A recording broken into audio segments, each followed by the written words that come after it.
Bonsoir tout le monde, j'espère que vous allez bien. Donc la vidéo d'aujourd'hui, c'est pas le genre de vidéo que je fais d'habitude. Je sentais d'avoir le besoin de vous la proposer. Peut-être pas pour mes abonnés, mais tout simplement pour le monde qui tombe sur cette vidéo. Vous l'avez recherché. C'est comment filmer et streamer avec un PC de queue.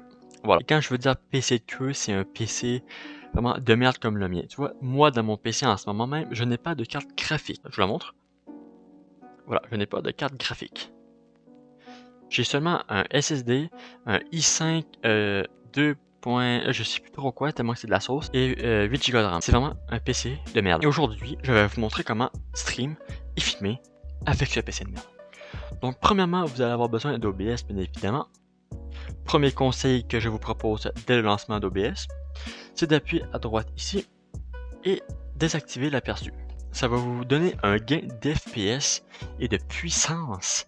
C'est un truc de ouf. Donc pour la suite, bien évidemment, je ne vais pas vous expliquer les sources. Il y a beaucoup plus de vidéos sur YouTube qui vous expliquent. J'ai vraiment dit YouTube, je suis curieux. Il y a plein de vidéos tutoriels sur YouTube, comment vous expliquer comment fonctionnent les sources. C'est pas mon but aujourd'hui. Donc vous allez dans les paramètres tout simplement.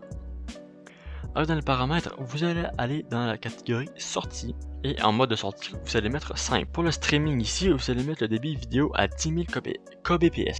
Vous allez faire des tests à la fin de la vidéo, bien évidemment, pour avoir tout mis correctement. Donc minimum 10 000 kbps, tout simplement pour la fluidité et l'image, la clarité de l'image. Si votre image n'est pas assez claire, vous la montez, oui la montez, jusqu'à ce que votre vidéo soit claire. Comme encodeur, vous allez mettre QSV et non le 268, je crois que ça s'appelle.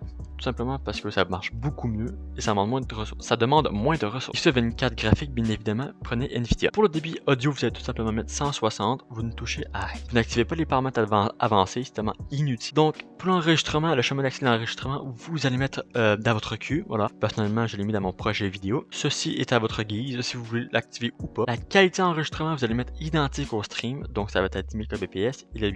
Le débit audio est le même encodeur. Le format d'enregistrement, ceci est votre préférence entre MP4 et MKV. Mais je vous recommande le MP4. Et le reste, vous n'y touchez pas. Et vous faites appliquer, bien évidemment. Dans la catégorie vidéo, vous allez mettre la résolution de base Canvas en 1080.